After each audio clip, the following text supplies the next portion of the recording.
আশা করি ভালো আছেন। আমার প্রাণ ঢালা শুভেচ্ছা সবার জন্য। আজকে আমার আলাপের বিষয় হচ্ছে যুদ্ধের হুমকি, দুনিয়া ধ্বংসের হুমকি। আলাপের বিষয় হচ্ছে যুদ্ধ ও দুনিয়ার ধ্বংসের হুমকি।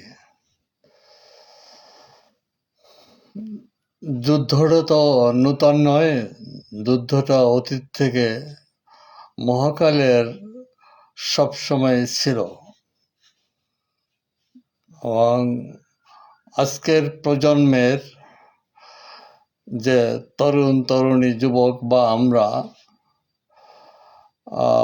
আমরা মানে আজকের যুবকরা সামন্তবাদ, তারপরে দাস ব্যবস্থার এই সমস্ত সময়ের যুদ্ধের কথা জানে না, অর্থাৎ এটা অতীত হয়ে গেছে। আবার আজকের যেই যুদ্ধের হামকি ধামকি সাম্রাজ্যবাদী পুঁজিবাদী ব্যবস্থায় আমরা শুনতে পাচ্ছি পারস্য মহাসাগর থেকে ভারত মহাসাগর পর্যন্ত জল স্থল সব জায়গা যুদ্ধের ঘণ্টা বাজিয়ে যাচ্ছে সাম্রাজ্যবাদী পুঁজিবাদী এই রাম ছাগলেরা। এই রাম ছাগলেরা একদিন আবার এদের এই কাহিনী ইতিহাস এখন থেকে হাজার হাজার বছর যেগুলা আসবে, সে সময় আবার এই সাম্রাজ্যবাদী এই পুঁজিবাদী এই রাম ছাগলদের এই ইতিহাসটা সে সময় আবার কেউ জানবে না। যেভাবে এ যুগের প্রজন্ম জানছে না সামন্তবাদ কি, দাস ব্যবস্থা কি, আবার এমন একটা সময় হাজার হাজার বছর আসবে যদি সাম্রাজ্যবাদী যুদ্ধে পৃথিবী বেঁচে যায়, ধ্বংস যদি না হয়, তাহলে ওই সময়ও এই পুঁজিবাদী সাম্রাজ্যবাদী এই উন্মাদ দস্যু এদেরটাও আবার জানবে না। যেভাবে রাজা বাদশাদের ইতিহাস এই যুগের তরুণ তরুণীরা জানে না। রাজা বাদশা ছিল, আমরা এটা জানি বুঝি, কিন্তু আমি বাংলাদেশের প্রায় সবকটা জেলা, ভারত বার্মা সহ সব জায়গা রাজাদের বাড়িঘর দেখেছি, কিন্তু কোথাও রাজার বংশধর, একমাত্র ঢাকার নবাব পরিবারের বংশধরটা দেখেছি, আর নড়াইলের রাজ পরিবারের যে চাকর দাস দাসী ছিল, তাদের কিছু সম্প্রদায় নড়াইলের রাজবাড়ির পাশেই আছে। ওরা ছিল রাজবাড়ির দাস দাসী। তারা প্রায় এখন বেড়ে কয়েক হাজার আছে। ওরা ওই নওয়ালের রাজবাড়ির পাশেই ওদের আছে। ওদের সাথে আলাপ করে জানলাম তারা রাজবাড়ির ভারত থেকে এনেছিল এদের, তারা দাস দাসী কামলা। বাদবাকি রাজবাড়ির স্থাপনা, সকল স্থাপনা আজও টিকে আছে, বংশধর নাই, রাজারা নাই। ওই রাজাদের দাপট, ওই রাজাদের জীবন ব্যবস্থা, তাদের রানীকেন্দ্রিক যে রাজ ব্যবস্থাটা গড়ে উঠছিল, এটা প্রজাকেন্দ্রিক না, রাজকেন্দ্রিক। আজকের সাম্রাজ্যবাদী এই রাম ছাগলেরা, তারা যে পৃথিবী চালাচ্ছে, এরা পৃথিবীর মানব কল্যাণ, মানুষ এদের ভাবনা নেয়। এদের ভাবনা, এদের হাবভাব, অ্যাটিচিউড, কথাবার্তা, ল্যাঙ্গুয়েজ ইত্যাদি দেখলে মনে হয় এরা পৃথিবীর রাজা, কোনো পরোয়া করছে না এই যে কোনো জাতির বিদ্রোহ হলে কঠিন হস্তে দমন করছে, এবং বিদ্রোহ করলে আধ্যাত্মিক নেতারা, বর্তমানেও আছে আধ্যাত্মিক নেতারা, তারা বললে বিদ্রোহ করা হারাম, এবং বিদ্রোহীরা খোদার বিরুদ্ধে। যেমন ইরানের আধ্যাত্মিক নেতা বলে ফেলছে যে ইরান সরকারের বিরুদ্ধে বিদ্রোহ করা হলো খোদার সাথে শত্রুতা করা। কাজী আদিকালের রাজা আর বর্তমান সাম্রাজ্যবাদী দস্যুদের অ্যাটিটিউড, তাদের দেশ পরিচালনা, তাদের বডি ল্যাঙ্গুয়েজ দেখবেন মিডিয়ায় আমরা দেখি। এই যে সাম্রাজ্যবাদের পশ্চিমা এই ট্রাম্প সহ পশ্চিমা সাম্রাজ্যবাদী নেতা, আবার রাশিয়া, উত্তর কোরিয়া, ইরান, চীন, ভারত, এসব নেতাদেরও কথাবার্তা ওরকম। ওই তাদের পাওয়ার পজিশন, তারা রাজা, তারা পৃথিবীর বাদশা, তাদের হাতে সামরস্য, তাদের হাতে সব কিছু, কোনো পরোয়া করছে না।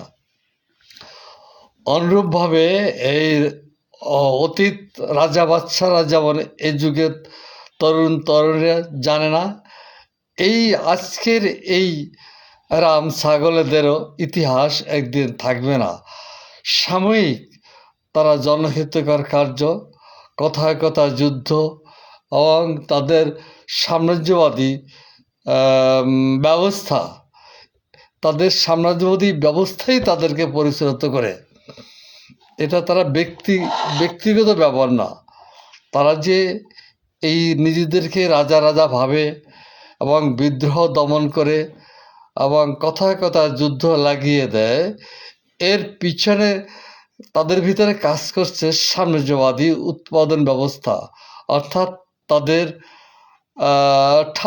অর্থাৎ তাদের পজিশন, তাদের দেশের পজিশন বা সাম্রাজ্যবাদী উৎপাদন ব্যবস্থা টিকিয়ে রাখার জন্যই তারা এসব করে।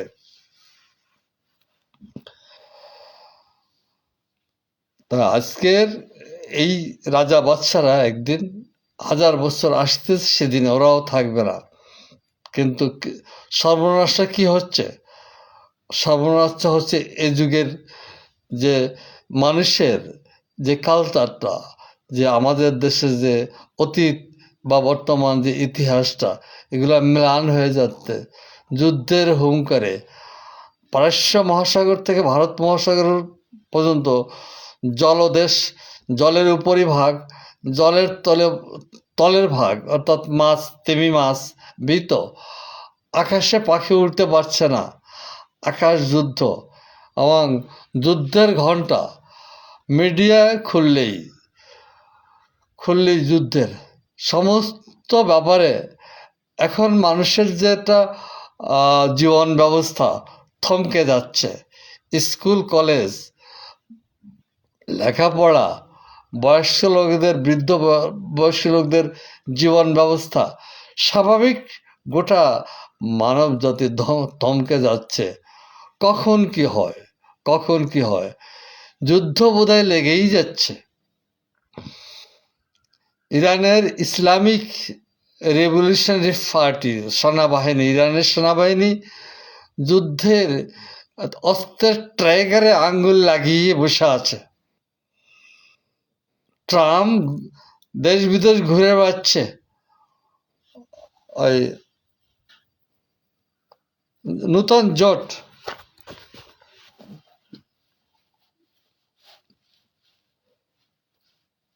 পশ্চিমা জোটের সাথে জোট বৃদ্ধি, এবং মধ্যপ্রাচ্যের সবচেয়ে সমস্যা হচ্ছে কি, পৃথিবীর সমস্ত চালিকা শক্তি, তেল পাওয়ারটা একমাত্র মধ্যপ্রাচ্যের ভিতরে রিজার্ভ। মধ্যপ্রাচ্যের ওই রাজা বাদশারা, মধ্যপ্রাচ্যের রাম ছাগলেরাই পৃথিবীর সমস্ত অন্যায় অপরাধের জন্য দায়ী। এরা দুই সাম্রাজ্যবাদের দালালি করে। দুই সাম্রাজ্যবাদের এরা পকেটে থাকে। এদের স্বার্থ তারা রাজা, তারা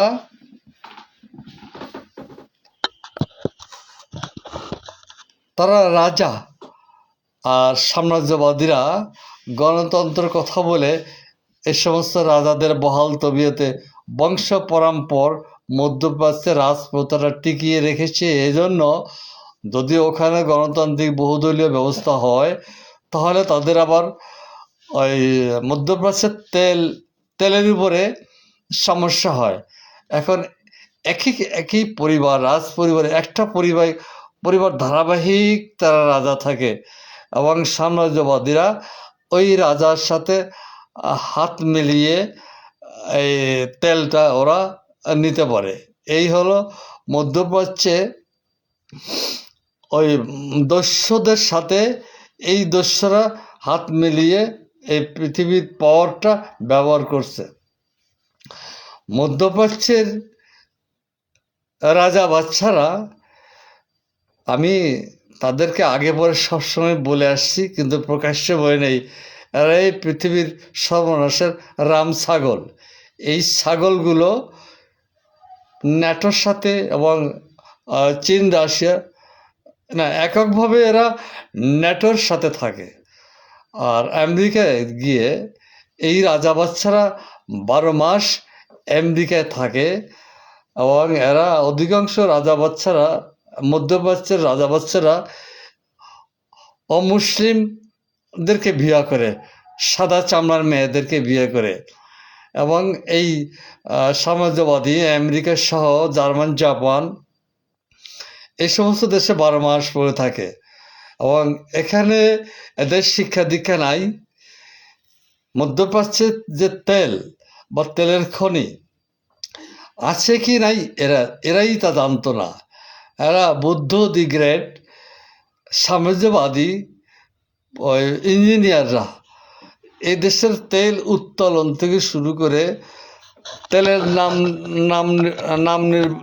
দাম নির্ধারণ, তেলের কোয়ালিটি, পরিশোধিত তেল, অপরিশোধিত তেল, এবং তেল উত্তোলনের যাবতীয় টেকনোলজি কিছুই এই মধ্যপ্রাচ্যের এই রাজারা কোনো কালে জানে না, এখনও এরা জানে না। এরা শুধু একটা পারে, আমেরিকার নাইট বারে পড়ে থাকে। আমেরিকা গেলে আমেরিকা বারান্দায় এদেরকে বসতে দেয়, এদেরকে মদের সাথে আনুষঙ্গিক যা লাগে এইগুলো দিলেই এরা ঠান্ডা, এবং এক সাম্রাজ্যবাদের পক্ষে এরা সারা জীবন থাকে। এখন এই তেলটার যে কি গুরুত্ব এরা তা জানে না।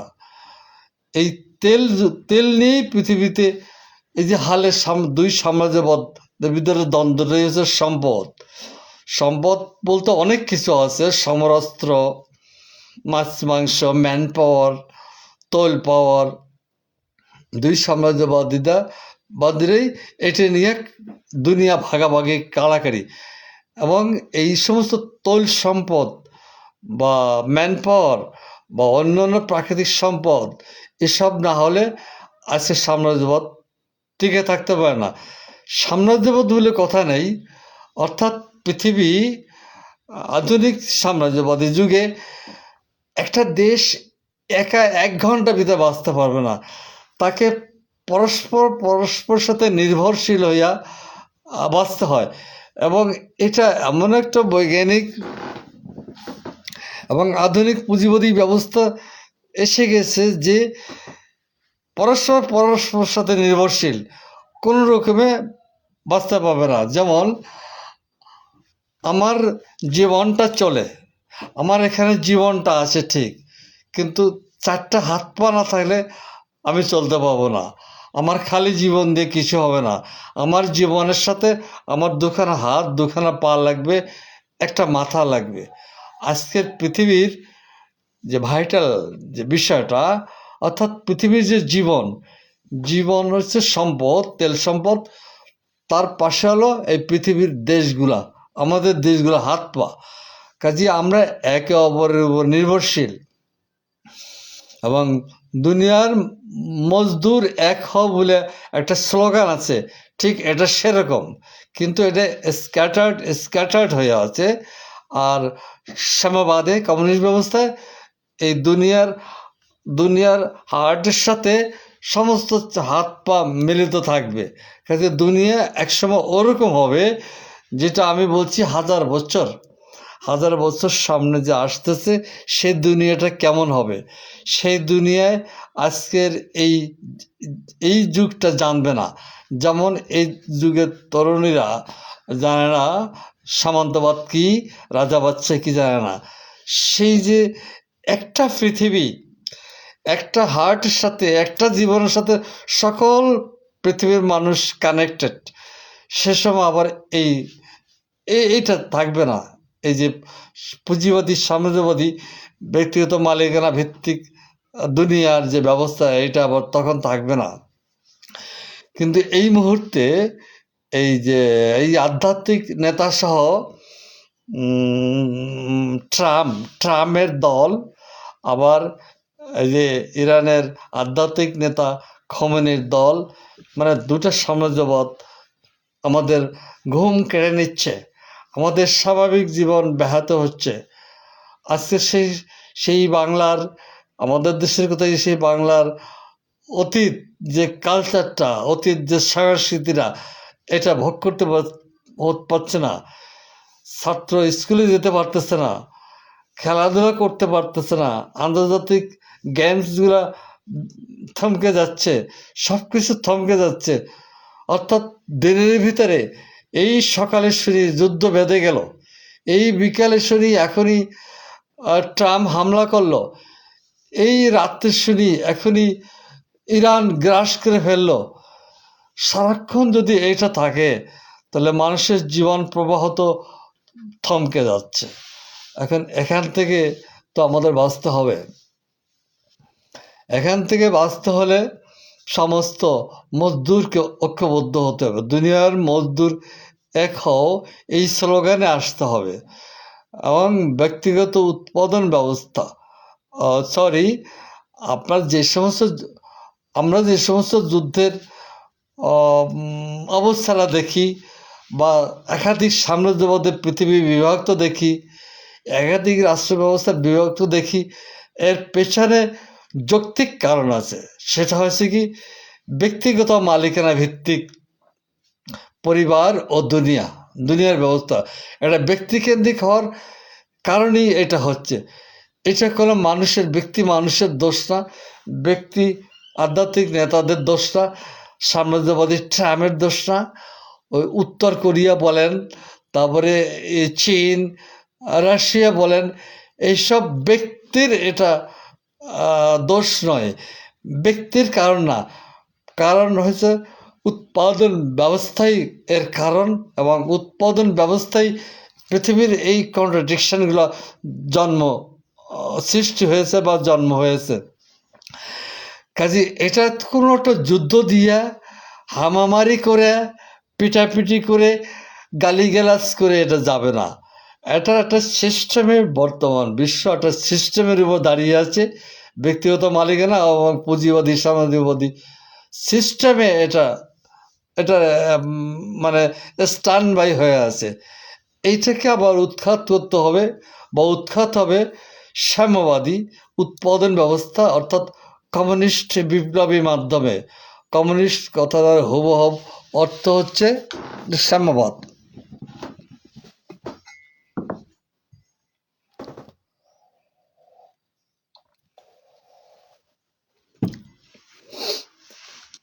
কাজে সাম্যবাদ আজকের বিদ্যমান, এগুলা এখানে লোপ পেতে থাকবে, ক্ষয় পেতে থাকবে, এটাকে কেউ ধরে রাখতে পারবে না। যে কারণে এই আজকের এই রাম ছাগলগুলোর জন্ম হয়েছে, সেই কারণে আবার এগুলা ক্ষয় পেতে থাকবে, শুকিয়ে মরতে থাকবে। আমাদের দায়িত্বটা কি? আমাদের দায়িত্বটা সুবিধাবাদী চিন্তাটা না করা। সাম্রাজ্যবাদী পুঁজিবাদী ব্যবস্থাটা ওয়ার্ল্ড ব্যাপী, পৃথিবীব্যাপী, এটা টিকে আছে কোন জোরে? এটারও একটা যৌক্তিক কারণ, অর্থাৎ পেটি বুর্জুয়া আজকে ট্রাম্পের সাথে, ট্রাম্প যখন বলে আমি দুনিয়া দখল করব, তার শক্তিটা কোথায় পায়? এই যে ট্রাম্পের সাম্রাজ্যবাদের উর্বর শক্তিটা কোথায়? উর্বর শক্তিটা হচ্ছে কি, পৃথিবীর যে কোনো পেটি বুর্জুয়া, যে কোনো ধনী মানুষ, আমাদের দেশের একটা ধনী মানুষ, সে আমেরিকায় যায় নাই, চেনে না, কিন্তু তার সম্পত্তির রক্ষা করার কারণে সে আর একটা ধনীর সাথে যে হাত মিলাবে।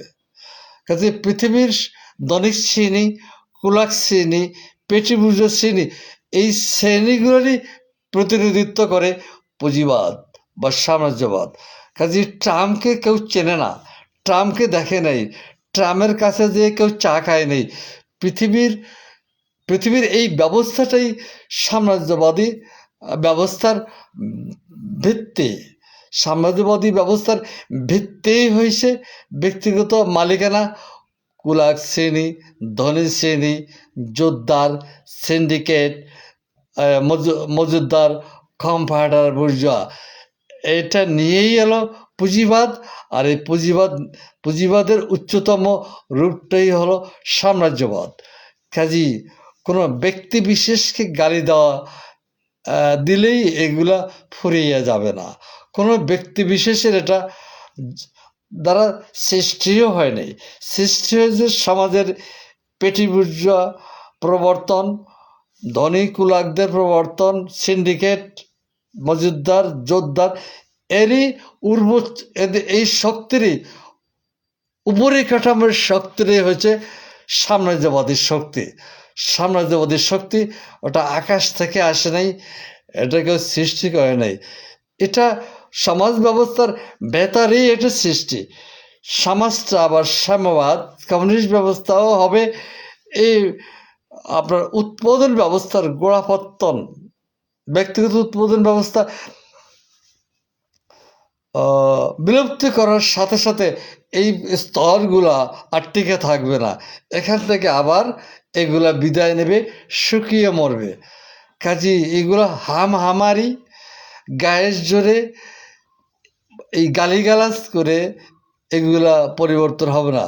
পরিবর্তন হবে যেই সিস্টেমে আজকের সাম্রাজ্যবাদ, পুঁজিবাদ, আজকের ট্রাম্পের জন্ম, উত্তর কোরিয়ার কিমের জন্ম, রাশিয়ার নেতা, চীনের নেতা, এদের যে কারণে সৃষ্টি হয়েছে, এর বিকল্প ঠিক উল্টো কমিউনিজম ব্যবস্থায় এগুলো আর থাকবে না, এগুলার জন্মও নেবে না, পৃথিবীতে সাম্যবাদ আসবে। যদি আজকের এই দস্যুরা এই রামছাগলেরা যদি যুদ্ধ করে পৃথিবী ধ্বংস করে ফেলে, তো আর থাকলো না।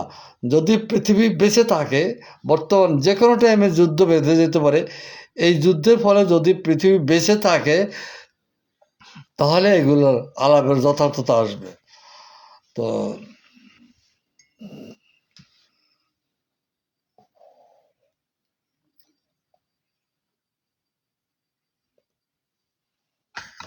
এখন পৃথিবী বেঁচে থাকবে কি থাকবে না,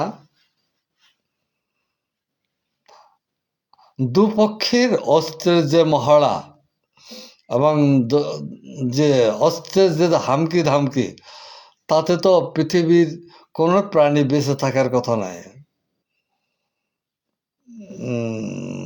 যুদ্ধটা দুইটা জায়গা হচ্ছে, আকাশে আর জলের উপরে, সমুদ্রের উপরে। আমেরিকা জায়গা স্থল পাচ্ছে না, আমেরিকা স্থল না পাওয়ার কারণে সে যুদ্ধের বহরটা নিয়ে এসছে সাগরের উপরে। এখন চীনের আধ্যাত্মিক নেতার সাথে চীনের, তারপরে রাশিয়ার, এদের গায়ে পড়ে এদের সাথে জোট করার অর্থটা কি? চীনের 80% তেল ইরান থেকে নেয়, এবং চীনের কিম জল বলে দিচ্ছে আজকে ইরানের উপরে কোনো আঘাত আসা মানেই আমার চীনের অস্তিত্বের উপরে আঘাত দেওয়া। কথাটাও ঠিক। চীন চীন বহির্বিশ্ব বাণিজ্যিক ফিনান্সিয়াল আগ্রাসনে চীনের ভূমিকা এখন পশ্চিমা সাম্রাজ্যবাদকে কাঁপিয়ে তুলছে। পশ্চিমা সাম্রাজ্যবাদ এখন জায়গা পাচ্ছে না, দৌড়ে দৌড়ে পালাচ্ছে। চীনের পুঁজির আগ্রাসন, এই আগ্রাসনটা হলো সে পারতেছে চীনের উপর ভর করে, ইরানের উপর ভর করে। রাশিয়ার নেতারও, ওই রাশিয়ার দেশটাও ইরানের উপর নির্ভর করে, এবং ইউক্রেন যুদ্ধ ইত্যাদি নিয়ে। কাজে বিশ্ব সাম্রাজ্যবাদীরা স্বার্থের জন্য এই জোটটা পাতিয়েছে। এই জোটটা, এরা ইরানের আধ্যাত্মিক নেতা ওই রাশিয়ার খালাতো ভাই হয় না, চীনের মামাতো ভাই হয় না, এরা সবাই ভাইরা ভাই। বিশ্বের সাম্রাজ্যবাদী এই ছাগলেরা সবাই ভাইরা ভাই। ভাইরা ভাই কথা হচ্ছে কি, শ্বশুরবাড়ি এক জায়গা। শ্বশুরবাড়ি কোথায়? শ্বশুরবাড়ি হলো পুঁজিবাদ, পুঁজিবাদের জামাই, পুঁজিবাদের এরা সবাই ভাইরা ভাই। উত্তর কোরিয়া, রাশিয়া, চীন, ভারত, অপরদিকে ট্রাম্পের সাথে আছে জাপান, কানাডা, ইতালি, ফ্রান্স। এরা হলো সব ভাইরা ভাই। শ্বশুরবাড়ি হলো পুঁজিবাদ। কাজে ভাইরা ভাই সম্পর্কটা দিয়ে উদাহরণ দেওয়াতে বুঝতে সহজ হলো। ভাইরা ভাই জিনিসটা কি? ভাইরা ভাই বোঝে ভাইরা ভাইয়ের দরদ, পুঁজিবাদ বোঝে আর এক পুঁজিবাদের দরদ, এবং সবার শ্বশুরবাড়ি হলো সাম্রাজ্যবাদ। তো অনেক অনেক কথা হলো।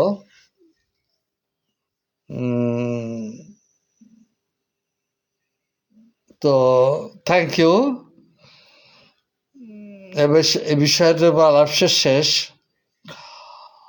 পরবর্তীতে দুনিয়ার দস্যুরা কখন কি করে বসে আন্দাজ করে বলা যায় না।